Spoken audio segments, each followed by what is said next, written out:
Hello my dear friends. तो क्या हाल चाल है आप सभी के? बढ़िया एकदम।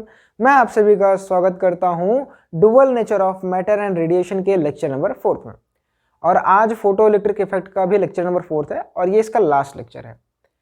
अब तक आपने 3 लेक्चर फोटो इलेक्ट्रिक इफेक्ट को देख लिए होंगे, है ना, पढ़ लिया होगा। और 3 ही लेक्चर ही काफ़ी हैं। अगर ये लेक्चर नहीं भी बनाता तो भी कम काम मेरा चल जाता और आपका भी। पर ये लेक्चर बना क्यों जा रहा है? ये लेक्चर बनाया इसलिए जा रहा है ताकि आप लोगों को इंटरेस्ट आए कि साइंस क्या है ना। साइंस से आपको इंटरेस्ट आएगा कि साइंस या जो ये एक्सपेरिमेंट हुआ था इसने क्या प्रूफ किया, मतलब ये इसने कैसे सारी चीज़ों को बदल दिया। ठीक है। हालांकि ये जो भी चीज़ें बताने जा रहा हूँ शायद आपके स्कूल में ना बताई गई हूँ या आपके कोचिंग में ना बताई गई हूँ, है ना। तो पर मैं बता रहा हूँ तो फिर आप देख लो अच्छे से, है ना। तो आज हम लोग बात करने वाले हैं, टॉपिक यही फोटो इलेक्ट्रिक इफेक्ट। और फोटो इलेक्ट्रिक इफेक्ट में ही आज हम लोग बात करेंगे कि फोटो इलेक्ट्रिक इफेक्ट ने कैसे प्रूफ कर दिया कि लाइट के पास पार्टिकल नेचर होता है। अब तक आपने वेव ऑप्टिक्स पढ़ा था, तो वेव ऑप्टिक्स पढ़कर, है ना, आपने ये जान लिया कि लाइट के पास वेव नेचर होता है। और मैं पहले ही बता दूं ये पूरा लेक्चर कैसा होने वाला है, थ्योरेटिकल। इसमें कोई भी न्यूमेरिकल नहीं मिलने वाले हैं, सारे की सारी थ्योरी रहेगी और मेरी बातों को आपको सुनना है। ठीक है। तो मैं ऐसे खड़े होकर व्याख्यान भी दे दूंगा, जैसे होता नहीं कि प्रिंसिपल अपने खड़े हो जाते हैं असेंबली में, फिर 26 जनवरी को आके वो बोलते हैं, अपनी पूरी स्पीच देते हैं। तो सेम वैसे ही यहाँ पे भी मुझे स्पीच देनी है। मैं बोर्ड पे आज कुछ भी नहीं लिखूंगा तो भी चल जाएगा, लिखूंगा तो भी चल जाएगा, है ना। दोनों ही केस है। तो लिखा जाएगा, ऐसा नहीं कि नहीं लिखा जाएगा, पर आप मेरी पहले बातों को सुन लीजिए। तो फोटो इलेक्ट्रिक इफेक्ट ने कैसे प्रूफ किया कि लाइट के पास पार्टिकल नेचर होता है, इस बात से पहले आप लोगों ने ये बताइए, आप लोगों ने वेव ऑप्टिक्स पढ़ ली, तो वेव ऑप्टिक्स में आपने प्रूफ कर दिया कि लाइट के पास कौन सा नेचर होता है, वेव नेचर होता है। ठीक है। और ये बात आपने 19th सेंचुरी के अंत तक इस्टाब्लिश कर दी गई थी, है ना। 19th सेंचुरी थी तो इसके यहाँ तक इस्टाब्लिश कर दी गई थी कि लाइट के पास कौन सा नेचर होता है, लाइट कौन से नेचर की होती है, वेव नेचर की होती है। मेरे साथ एक प्रॉब्लम ये है कि वीडियो बनाते टाइम, है ना, मैंने आज कैमरे को थोड़ा और पास कर लिया कि जब वीडियो बनाता हूँ मेरे पास रहता है तब तक तो ठीक रहता है, पर यूट्यूब पे जाके देखता हूँ तो 360 में अच्छे से नहीं दिखता है। अब उसका रीज़न क्या है, अगर आप लोगों को पता हो तो फिर मेरे को कमेंट करके बता दो। तो 19th सेंचुरी में लाइट को, 19th सेंचुरी हमने क्या मान रहे थे, लाइट को वेव नेचर मान रहे थे, है ना। तो वेव नेचर मान रहे थे और इसको प्रूफ भी कर दिया गया था, है ना। वेव नेचर को प्रूफ करने का क्या सेगमेंट था कि आप वेव मैकेनिक्स से होती है जो कि आप 11th में पढ़े थे। तो वेव मैकेनिक्स के जितने भी फंडे हैं वो अगर आप लगाओ कहाँ पे, लाइट के ऊपर, है ना। कहाँ पे लगाओ, पहले वेव मैकेनिक्स के जितने भी फंडे हैं जो आप पढ़ रहे थे, जैसे कि आपने लाइट का क्या पढ़ा था, इंटरफेरेंस। अगर आप उस पर लाइट पे लगाओ और लाइट जो भी हो रहा है ना, वेव मैकेनिक्स उसको प्रूफ कर दे। जैसे कि आपने YDSC में देखा कि लाइट जो है वो इंटरफेरेंस शो करती है, जिसने YDSC से, तो ये बहुत बड़ा ब्रेक थ्रू था कि ये प्रूफ कर रहा था कि लाइट, देखो, इंटरफेरेंस सिर्फ वेव का होता है, किसका होता है, वेव्स का होता है।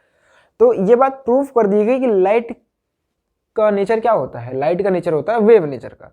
पर अब ध्यान से देखिए, अब एक्सपेरिमेंट कर लिया गया है। और कौन सा एक्सपेरिमेंट है, फोटो इलेक्ट्रिक इफेक्ट।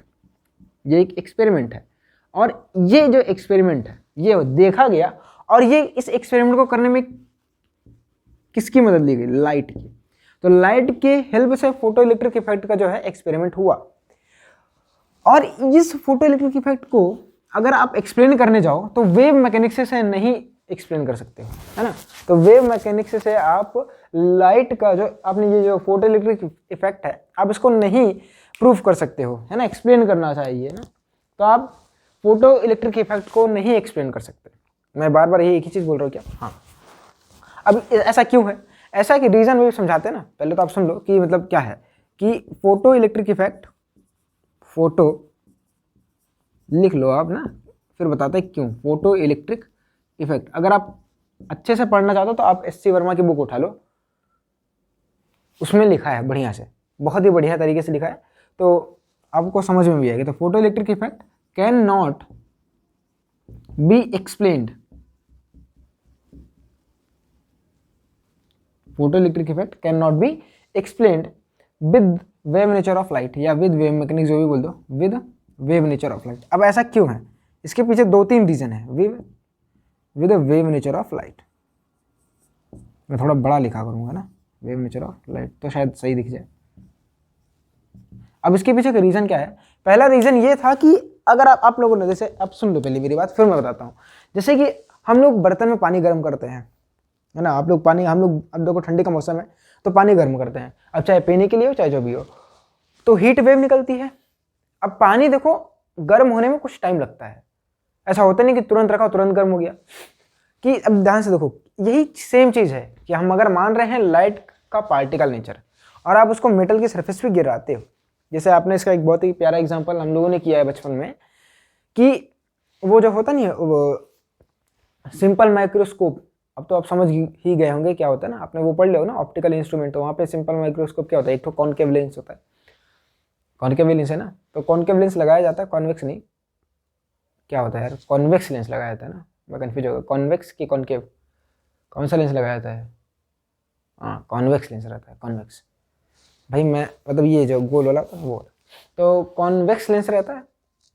कुल मिला के सिंपल माइक्रोस्कोप ले लो तो क्या होता है, टू लेंस रहता था, तो लेंस मतलब कन्वर्जिंग लेंस, डाइवर्जिंग नहीं, तो कन्वर्जिंग लेंस ले लो और आप उसके नीचे कागज रखते थे, सनलाइट में रखते थे और नीचे कागज रखते थे, तो कुछ देर के बाद क्या होता था, कागज जल जाता था, कुछ देर के बाद जलता था। अब ऐसा क्यों था? क्योंकि लाइट वहां पे शो करती थी कौन सा नेचर, वेव नेचर। अभी भी नहीं समझे? थोड़ा सा और समझ लो। जैसे कि पानी हम लोग गर्म करते हैं, पानी वाला एग्जाम्पल भी देखो शुरुआत में दे रहा था, तो वही ले लो, पानी गर्म करते हैं, पानी गर्म करते हो तो हीट निकलती है, और हीट किस फॉर्म में निकलती है, वेव के फॉर्म में निकलती है। तो जब आप धीरे धीरे, अच्छा इसका पानी छोड़ ही दो, गर्मी का मौसम में चले जाओ, गर्मी के मौसम में, तो गर्मी के मौसम में अगर टेम्परेचर बहुत ज़्यादा होता है, अगर हम बाहर कोई भी चीज़ रख दें, बाहर कोई भी चीज़ रख दें, तो वो तुरंत से एक झटके में 0 डिग्री सेल्सियस या अपने नॉर्मल टेम्परेचर से उसमें बहुत ज़्यादा राइज नहीं होता है। जो टेम्परेचर का राइज है वो विद रिस्पेक्ट टू टाइम होता है, मतलब जैसे टाइम बढ़ता रहेगा टेम्परेचर में राइज होता रहेगा। होता है कि नहीं होता है? हाँ होता है, सबने देखा है, ऑब्वियस सी बात है, आपने भी देखा होगा, मैंने भी फील किया है ना। बाइक पार्क कर दो और कुछ देर बाद भाई सब लग जाती है वॉट, लेकिन अगर उतरे तुरंत बैठ जाओ तो कोई दिक्कत नहीं होती है। तो ये सब क्या है, ये सब कैसे प्रूव कर सकते हो? वेव नेचर से। अब वेव नेचर से कैसे? क्योंकि अगर आप लाइट को वेव मान रहे हो, अगर आप लाइट को वेव मान रहे हो, तो किसी भी सरफेस पे अगर आप उसको गिराओगे तो वो एनर्जी को कॉन्टिन्यूसली डिस्ट्रीब्यूट करेगा और पूरे सरफेस पे करेगा। फिर समझो, जैसे कि आप फोटो इलेक्ट्रिक इफेक्ट में क्या करते थे, फोटो इलेक्ट्रिक इफेक्ट में आपके पास ये मेटल सरफेस होता था, है ना, पहले भी तो मेटल सरफेस होता था, और मेटल सरफेस पे ऐसे मेटल होता था और आप इस पे क्या गिराते थे, लाइट इंसिडेंट कराते थे। तो लाइट इंसिडेंट कराने से क्या हो रहा था, अब देखो लाइट की यहाँ पे इंटेंसिटी भी मैटर करेगी, तो इंटेंसिटी की बात सुन लो पहले। अभी हम वेव थ्योरी की बात कर रहे हैं, वेव थ्योरी की बात कर रहे हैं, वेव। अगर आप देखो वेव थ्योरी के हिसाब से अगर ऐसा होगा, अगर आप लाइट को वेव मानते हो तो मेटल पे आप लाइट ऐसे इंसिडेंट कराओगे तो एक टाइम के बाद देखो एनर्जी बढ़ेगी, इसका टेम्परेचर बढ़ेगा। क्या बढ़ेगा? इस मेटल का टेम्परेचर बढ़ेगा। अब टेम्परेचर क्यों बढ़ रहा है? टेम्परेचर क्यों बढ़ रहा है? क्योंकि आप इस पे टाइम के साथ एनर्जी गिरा रहे हो ना, टाइम के साथ देखो वेव गिर रही है, तो कॉन्टिन्यूसली इसकी एनर्जी बढ़ती रहेगी टाइम के साथ, टेम्परेचर बढ़ेगा विद रिस्पेक्ट टू टाइम। इससे क्या होगा? इससे देखो आपने पढ़ा होगा काइनेटिक एनर्जी किसी भी अंदर मेटेरियल के वो टेम्परेचर के क्या होती है, एब्सोल्यूट टेम्परेचर के डायरेक्टली प्रोपोर्शनल होती है। तो टेम्परेचर बढ़ाओगे तो काइनेटिक एनर्जी बढ़ेगी, कुल मिला के एनर्जी बढ़ेगी। इससे क्या होगा? इससे एक टाइम ऐसा आएगा, एक टाइम के बाद जो एनर्जी आप दे रहे हो ना उसकी वैल्यू वर्क फंक्शन से ज्यादा हो जाएगी, मेटल के वर्क फंक्शन से ज्यादा, एक टाइम के बाद, मतलब टाइम लगेगा उसको होने में। समझ पा रहे हो? ये जो प्रोसेस है इसको होने में टाइम लगेगा, और यहां पे इलेक्ट्रॉन निकलेगा लेकिन कुछ टाइम के बाद निकलेगा। इलेक्ट्रॉन निकलेगा पर कुछ टाइम के बाद निकलेगा। आप चाहे किसी भी, है ना, समझे कि नहीं समझे? इलेक्ट्रॉन निकलेगा और यहां से इसका मतलब क्या है? अगर आप ऐसा प्रूफ मानते हो, ऐसा अगर होता है, देखो पहली बात तो ऐसा हुआ नहीं, इसलिए पहले तो आपको मैंने फोटो इलेक्ट्रिक इफेक्ट समझा, फिर ये समझाना पड़ रहा है। तो आप समझो पहले उल्टा, इसका उल्टा है, सारी चीज़ें उल्टी है, पहले उल्टा सोच के समझ लो, पहले उल्टा समझ के सोच लो। क्या बोल रहा था मैं, छोड़ो, कि मतलब आप लाइट इसकी इंसिडेंट करा रहे हो, यहाँ पे इंटेंसिटी पे डिपेंड करना चाहिए, सब कुछ इंटेंसिटी पे डिपेंड करना चाहिए। क्यों? ध्यान से सुनो, लाइट इंसिडेंट हो रही है, हाँ वो बराबर एनर्जी देगा इसको, बराबर जैसे सीट गर्म होती है ना गर्मी में, वैसे ही एक टाइम के बाद देखो टेम्परेचर बढ़ता जाएगा, और एक टाइम पर जैसे टेम्परेचर बढ़ेगा काइनेटिक एनर्जी बढ़ जाएगी, काइनेटिक एनर्जी बढ़ी तो वर्क फंक्शन से ज़्यादा एनर्जी हो जाएगी, फिर इलेक्ट्रॉन पुचक से बाहर निकलेगा। पर एक्सपेरिमेंटली देखा गया ये सारे कांड होने में बिल्कुल भी टाइम नहीं लगता है। लाइट गिरी तुरंत इलेक्ट्रॉन निकल जाता था, बिल्कुल भी टाइम नहीं लगता था। ये यहाँ पे टाइम डिले बिल्कुल नहीं था। अभी समझे? थोड़ा सा और एग्जांपल ले लूं। देखो एक एनालॉजी समझो, एनालॉजी जैसे हम लोग एस वर्मा की बुक में बहुत बढ़िया से लिखा है कि आप मान लो पाइप से पानी दे रहे हो गमलों को, है ना, अपने घर में ऐसे खेत सींच रहे हो या जो भी पानी दे रहे हो, कुल मिला के पौधों को पानी दे रहे हो। अब मान लीजिए आप पाइप से पानी दे रहे होते हो तो क्या होता है कि आप पाइप से पानी सारे पौधों को एक साथ देते हो। मान लो इतना बड़ा सा है झुंड और आप उसमें पानी गिरा रहे हो, तो उस पर सारे पौधों पे पानी कंटिन्यूअसली गिर रहा है। और अगर आप एक पौधे के पास जाओ तो उस प्लांट को कौन लगे, उस प्लांट को जो वाटर है वो एक अमाउंट का वाटर है ना, एक अमाउंट का वाटर जो है वो कुछ टाइम के बाद मिलेगा। जैसे आप सोचो कि ये आप ये एक प्लांट है और इस प्लांट को जैसे आपने अपना हाथ रख लिया, गिलास रख दो, गिलास कुल मिला के ग्लास रख दो यार। तो ग्लास में आप सोचो कि मेरा ग्लास भर जाए, तो आपका ग्लास भरने में क्या टाइम लगेगा ना? नहीं समझे? अब समझ गए? इससे बढ़िया कहाँ समझोगे भाई? ग्लास से पानी पाइप से भरोगे तो कुछ टाइम लगेगा पाइप से भरने पे, पर वहीं पे आप थोड़ा उल्टा सोचो कि अब वो लाइट जो पानी है वो पैकेट के फॉर्म में आ रहा है और ऐसे गुब्बारे में भर के, जैसे आपको शुरुआत में समझाता तो गुब्बारे भर के, और जैसे एक ग्लास का गुब्बारा या एक गुब्बारा जाके एक प्लांट पे गिरेगा, उसको तुरंत ही उतने अमाउंट का वाटर मिल जाएगा जितना कि उस गुब्बारे में या उस पैकेट में होगा। यानी यहाँ पे उस पानी मतलब इस प्लांट को पानी देने में एक सर्टेन अमाउंट का वाटर देने में किसको, प्लांट को बिल्कुल भी टाइम डिले नहीं लग रहा है। पर वहां पे लग रहा था, पीछे वाले केस में लग रहा था, क्योंकि भाई जो पानी है वो कॉन्टिन्यूसली डिस्ट्रीब्यूट हो रहा था। तो यहाँ पे आप पहले वाली जो मैंने बोला कि जब पाइप से पानी निकल रहा है जो जनरल लाइफ में होता है, आप उसको वेव नेचर ट्रीट करो, और जो पैकेट वाला बोला आप उसको पार्टिकल नेचर यानी फोटोन मान के ट्रीट करो। अब थोड़ा थोड़ा समझ में आ रहा है क्या होता है। दूसरा समझो कि भाई इसके पीछे क्या होता था। क्या होता ये है कि अगर आप मेटल पे लाइट गिराते हो तो मेटल का ऐसा पैकेट ग्रुप में आती है ना, एनर्जी जो है वो पैकेट ग्रुप में आती है। अब यहाँ पे एक इलेक्ट्रॉन होगा, ये फोटोन आएगा, इसके पास कितने की एनर्जी है, एच एफ, ये भी एच एफ, इसके सबके पास एच एफ की एनर्जी है। ये आया और तुरंत से ही यहाँ पे एक इलेक्ट्रॉन था, उसको एनर्जी दी, यहाँ से क्या दी, इसको एनर्जी दी। मान लो इस टाइम जिसका वर्क फंक्शन है वो कम है एच एफ से, क्या है, कम है एच एफ से। और अभी के लिए मान लो जो फाई का मान है, वर्क फंक्शन का मान है, एच एफ से बहुत कम है, ठीक है। तो जैसे ही एच एफ की एनर्जी इस इलेक्ट्रॉन को मिलेगी, इसको एनर्जी बहुत ज्यादा मिल गई, देखो फाई से ज्यादा मिल गई, तो ये ऐसे पुचुक से बाहर चला आएगा। यहाँ पे क्या हो रहा था, यहाँ पे इलेक्ट्रॉन है, यहाँ पे इलेक्ट्रॉन को कॉन्टिन्यूसली एनर्जी मिल रही है, पर एक निश्चित मतलब फाई की एनर्जी इसको मिलने में कुछ टाइम लगेगा। अभी समझे? एक ही चीज बता रहा हूं, अभी समझे कि नहीं समझे? अब यहाँ पे इसी लॉजिक से आप ये समझ सकते हो कि इस वाले केस में इंटेंसिटी डिपेंडेंट था सारी चीजें, कि भैया इंटेंसिटी पे डिपेंड करना चाहिए। अगर आप इंटेंसिटी बढ़ाओगे तो इलेक्ट्रॉन, देखो इंटेंसिटी बढ़ेगी, जैसे धूप, देखो सुबह क्या होती है, सुबह गर्मी कम लगती है, क्योंकि सुबह जो है वो सन की इंटेंसिटी कम रहती है गर्मी के टाइम पे। तो सुबह आप धूप, सुबह के टाइम पे, दोपहर नहीं हुआ है तो सुबह सीट थोड़ी जल्दी, थोड़ी देर में गर्म होती है, पर दोपहर के टाइम में सन से जो लाइट आ रही है उसकी इंटेंसिटी ज़्यादा होती है, तो सीट थोड़ी जल्दी गर्म हो जाती है।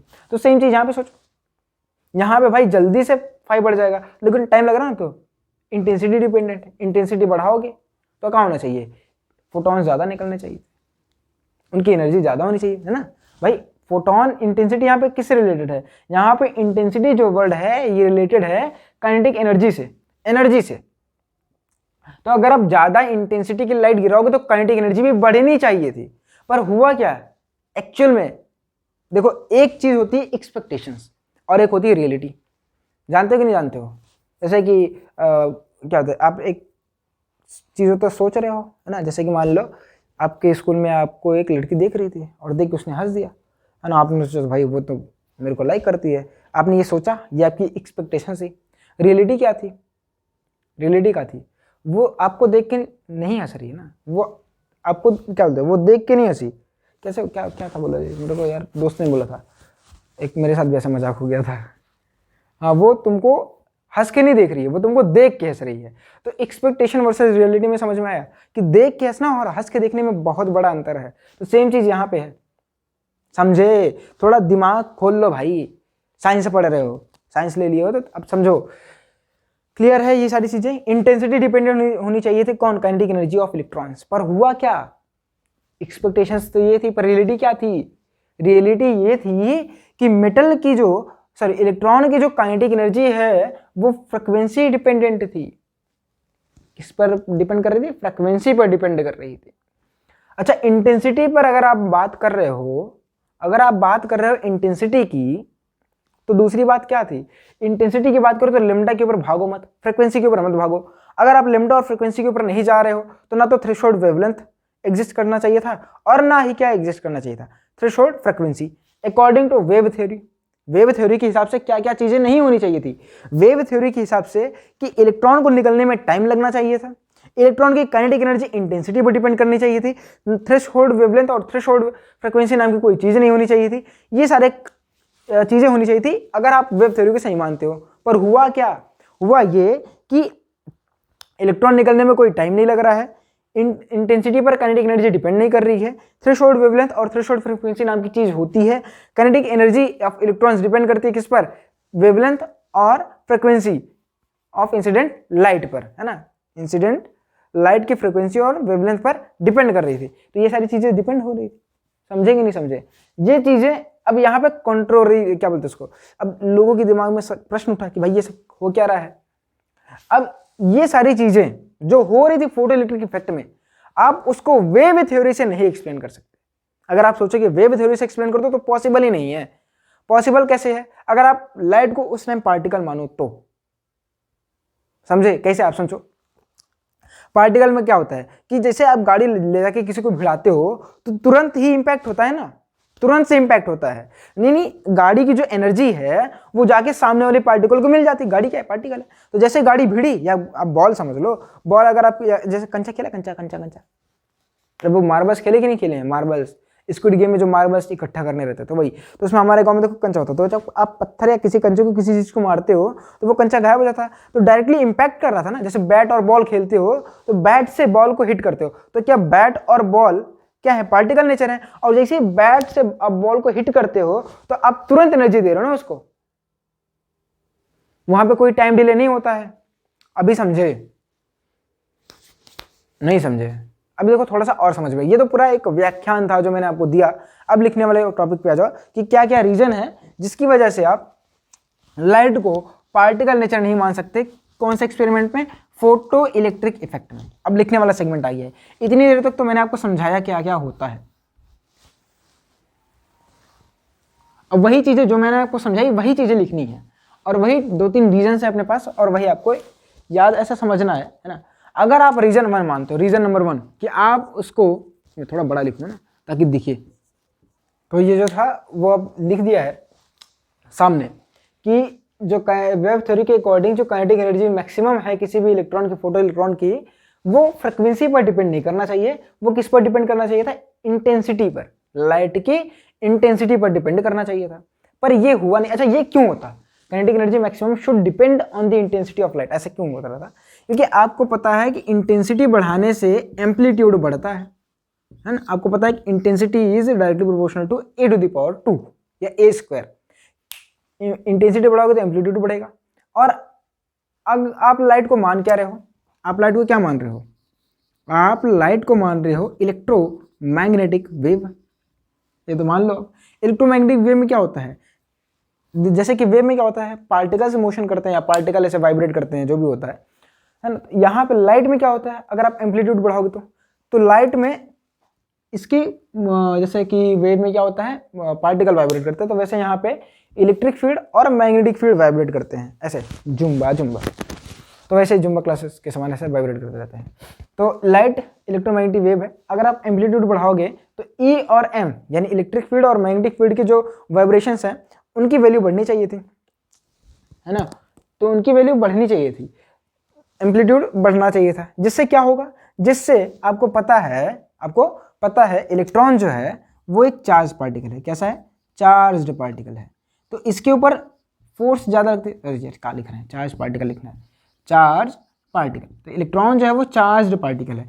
अगर आप इंटेंसिटी बढ़ाओगे तो इलेक्ट्रॉन के ऊपर जो है वो फोर्स जो लग रहा है, पहले इलेक्ट्रिक फोर्स E × E, ऐसा नॉट लिखते थे ना करके। और जो मैग्नेटिक फील्ड है F B is equal to Q V cross B I E V B sine theta, जो भी लिखते हो E V B sine theta, कैसे करके लिखते हो तो जो भी आपको याद हो, ई वी क्रॉस बी लिखो चाहे E V B sine theta लिखो, आपको जो भी समझ में आए। तो फोर्स की वैल्यू बढ़नी चाहिए थी, क्योंकि देखो कैसे, ध्यान से सुनना, सारे फॉर्मूले आपके सामने हैं। तो ऐसा समझो कि इंटेंसिटी बढ़ाओगे तो एम्पलीट्यूड बढ़ेगा, एम्पलीट्यूड बढ़ेगा तो ई नॉट की वैल्यू बढ़नी चाहिए, ई नॉट की वैल्यू बढ़ेगी तो एफ ई की वैल्यू बढ़नी चाहिए। अगर एफ ई की वैल्यू बढ़ती है तो काइनेटिक एनर्जी की वैल्यू बढ़नी चाहिए, यानी ये सारे कांड करने से बढ़ने चाहिए थे। पर एक्सपेरिमेंटली क्या था, ये जो देखो इसमें कोई गलती नहीं थी, इसमें कोई गलती नहीं थी भाई, गलती तो इसमें थी नहीं। देखो आपको देखकर लड़की ने हंसा, है ना, आपको देख के नहीं हंसी, लड़की ने आपको देखकर हंस दिया, लड़की हंसी, इसमें कोई दिक्कत की बात नहीं है। पर जो आपने सोचा ना वो गलत है। तो यहाँ पे एक्सपेरिमेंटली ये थ्योरी गलत नहीं है, जो थ्योरी दी जा रही है ये तो सही है, थ्योरी जो है ये सही है, थ्योरी इज राइट, इसमें कोई शक वाली बात नहीं है। पर प्रॉब्लम ये है कि एक्सपेरिमेंटली ये सारी चीज़ें नहीं देखी गई, एक्सपेरिमेंटली ये सारी चीज़ें नहीं देखी गई, ये सारी चीज़ें नहीं देखी गई, ये सब नहीं देखा गया एक्सपेरिमेंटली, ये सब नहीं देखा गया। तो देखा क्या गया, वो आप एक्सपेरिमेंट में पढ़ चुके हो, अभी तो पढ़ के आ रहे हो ना, लाइट का पार्टिकल नेचर कैसे प्रूफ हुआ। तो एक्सपेरिमेंटली ये सब नहीं देखा गया, तो आप लिख लेना, ठीक है, समझे कि नहीं समझे। कि रीजन 1 क्या था, रीजन 1 नहीं था कि वेव थ्योरी के अकॉर्डिंग जो काइनेटिक एनर्जी मैक्सिमम थी वो डिपेंड करनी चाहिए थी इंटेंसिटी ऑफ लाइट पे, पर डिपेंड किस पे करती है, फ्रीक्वेंसी ऑफ लाइट पे। तो ये पहला तो रीजन हो गया। दूसरा रीजन क्या था, दूसरा रीजन मैंने आपको बोला था कि रीजन 2 इज, वापस से लिख के आऊंगा, तो अगला है आपके पास रीजन 2 जो है वो ये है कि एग्जिस्टेंस ऑफ थ्रेशोल्ड वेवलेंथ और फ्रीक्वेंसी, जो कि मैंने आपको बता दिया है। अब ऐसा क्यों है, ऐसा आप लोग समझ लो कि अगर आप लाइट को वेव मानते हो, देखो पहले जो लिखना है वो सामने आ चुका हूँ, है ना, ताकि लिखने में टाइम वेस्ट ना हो, और पहले तो सारा पका चुका हूँ कि जो जो थ्योरी थी। अगर आप लाइट को वेव मानते हो तो लाइट ऑफ एनी वेवलेंथ, पर इंटेंसिटी भी डिपेंड करना चाहिए, किस पर, इंटेंसिटी पर। क्यों, तो समझो, पहले समझा दिए हैं कि अगर आप लाइट, ये मेटल सरफेस है ना, मेटल सरफेस है, कुछ अमाउंट एनर्जी, देखो वेव क्या करती है, एनर्जी कैरी करते हैं, वेव क्या करती है, एनर्जी कैरी करते हैं। तो भाई ऐसा वेव आ रही है, ऐसा वेव आ रही है, टकराई इस पे, अब वेव देखो अपने साथ एनर्जी लेके आ रही है, क्या लेके आ रही है, एनर्जी, यहाँ पे टकराएगी, अपना इम्पैक्ट डालेगी, तो धीरे धीरे करके देखो इंटेंसिटी, देखो इंटेंसिटी पे डिपेंड करना चाहिए। किसी भी वेवलेंथ की लाइट डाल दो, किसी भी वेवलेंथ की लाइट डाल दो, डिपेंड किस पे करना चाहिए, इंटेंसिटी पर। तो सारी चीज़ें वही इंटेंसिटी से खराब हो गई हैं कि भाई साहब किसी भी, है ना, किसी भी वेवलेंथ की आप लाइट डालो, किसी भी, टाइम बढ़ेगा, एनर्जी बढ़ेगी, तो इलेक्ट्रॉन में बी इजेक्टेड, इलेक्ट्रॉन बाहर आ सकता है आफ्टर अ टाइम इंटरवल, है ना, और बिना किसी मतलब बाउंडेशन के कोई भी फ्रीक्वेंसी की लाइट लो। पर एक्सपेरिमेंटली क्या बताते थे, थ्योरी ये कहती है, पर एक्सपेरिमेंट में देखा गया कि भाई साहब एक पर्टिकुलर फ्रीक्वेंसी या एक पर्टिकुलर वेवलेंथ के इधर अगर आप देखो डालते हो वेवलेंथ की लाइट तो भैया नहीं निकलता है, या एक पर्टिकुलर वेवलेंथ से कम डालते हो तो नहीं निकलता है। ऐसे क्या होता है, वेवलेंथ में क्या होता है कि लेमडा नॉट से कम होनी चाहिए, लेमडा नॉट से वैल्यू कम होनी चाहिए, और एफ नॉट, एफ की वैल्यू जो है वो एफ नॉट से ज़्यादा होनी चाहिए। ये तो आप देखते हो, ये एक्सपेरिमेंटली डेटा है। अगर आप वेव मानते हो तो ये होना ही नहीं चाहिए, नहीं होना चाहिए था ना, पर हो रहा है। तो यहाँ से भाई वेव थ्योरी को थोड़ा झटका लग रहा है, सोचना पड़ रहा है कि भाई हो क्यों रहा है ना। सोचो, वेव थ्योरी में आपने पढ़ा है कि नहीं पढ़ा, 11th में वेव पढ़ा, 12th में आपको वेव ऑप्टिक्स पढ़ी, सारी चीज़ें देखो अब आपके हिसाब से तो बताया जा रहा है। अब वो 11th नहीं पढ़ा तो फिर वो आपकी दिक्कत है। एग्जाम्पल में देख लो ना, खाना गर्म करते हो तो खाना तुरंत थोड़ी ना गर्म हो जाता है। आप सोचो, खाना गर्म करते हो तो धीरे धीरे पकता है खाना, अचानक से थोड़ी ना पक जाता है, क्योंकि टेम्परेचर धीरे धीरे बढ़ रहा है। लेकिन जो आप एनर्जी दे रहे हो वो वेव के फॉर्म में दे रहे हो, समझे, वो हाँ वो वेव के फॉर्म में टाइम लग रहा है। तो वैसे सेम चीज़ यहाँ पे भी है।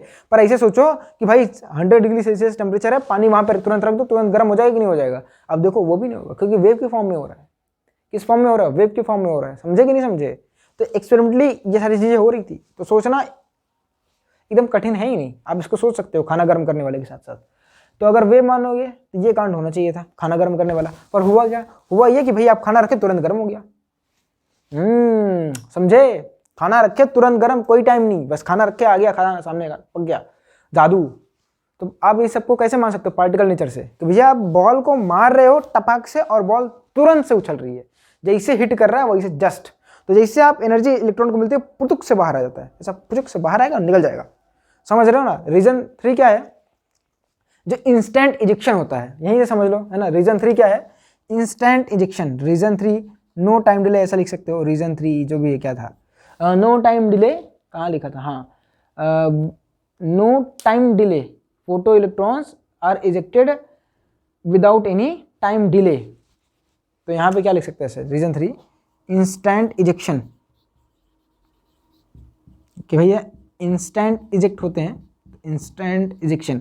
ऐसे कोई चीज़ इजेक्ट करता है ना, जैसे पार्टिकल को ही तो तुरंत इजेक्ट कर सकते हो, है ना। जैसे कि मेटल में आप ऐसे उसको बांध के रखा है चेन से, तो एक एनर्जी दी, हथौड़ा मारा, जस्ट टूटा और तुरंत इजेक्ट हो गया। तो instant ejection of photo electrons from metals, of photo electrons, instant ejection of photo electrons from metals, है ना, या आगे भी लिख लो। इंस्टेंट इजेक्शन मतलब क्या होता है? नो टाइम डिले या without any time delay, no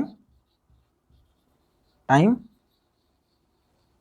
delay, instant ejection of time delay, sorry photoelectrons. अब ऐसा क्यों होता है? अगर आप लाइट को वेव मानते हो, है ना, तो इसको एक पर्टिकुलर इलेक्ट्रॉन को एक पर्टिकुलर एनर्जी स्टोर करने में, मतलब गेन करने में कुछ टाइम लगेगा, कुछ टाइम लगेगा। तो इलेक्ट्रॉन जब उसको जब एनर्जी मिलेगी, कितनी एनर्जी? 5 से ज़्यादा की एनर्जी, तो वो बाहर आएगा। पर एक्सपेरिमेंटली देखा गया कि ये सारी चीज़ें हो ही नहीं रही हैं, एक्सपेरिमेंटली ये सारी चीज़ें हो नहीं रही थी। तो हमने बोला भाई साहब ऐसा है कि भाई लाइट पार्टिकल मानोगे तभी हो पाएगा। साइंटिस्टों ने बोला कि लाइट को अगर पार्टिकल मानोगे तो ही हो पाएगा। समझे कि नहीं समझे?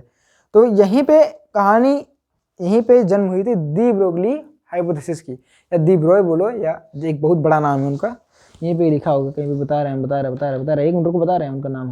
उनका नाम है प्रिंस लुइस विक्टर दी ब्रोय, है ना। एकदम बढ़िया बढ़िया लिखा है। और इनको इसी वजह से उनको वो भी मिला था नोबेल प्राइज, बस इनकी हाइपोथेसिस की वजह से।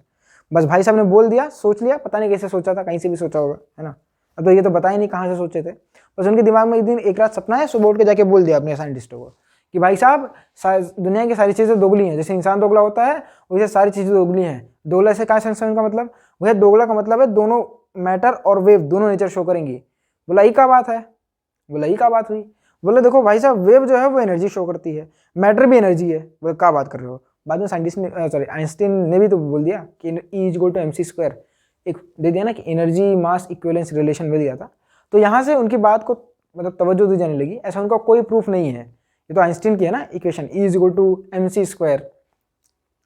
तो उनको रात में सपना आया था, आके बोल दिया, और इसी वजह से उनको नोबेल प्राइज भी मिल गया था। और बाद में डेविसन एंड जर्मर ने भी इसको प्रूव कर दिया था कि इलेक्ट्रॉन के पास जो इलेक्ट्रॉन है, छोटे पार्टिकल्स जो होते हैं माइक्रोस्कोपिक नहीं, देखो अपने पास दो टाइप के पार्टिकल्स होते हैं, एक होता है माइक्रोस्कोपिक और दूसरा होता है मैक्रोस्कोपिक। तो माइक्रोस्कोपिक पार्टिकल्स के लिए प्रूफ कर चुके हैं कि जो ये पार्टिकल्स हैं ये वेव नेचर शो करते हैं, पर अभी बड़ी बड़ी चीज़ों के लिए नहीं प्रूफ कर पाए, जैसे कि हम और आपके लिए नहीं प्रूफ कर पाए हैं।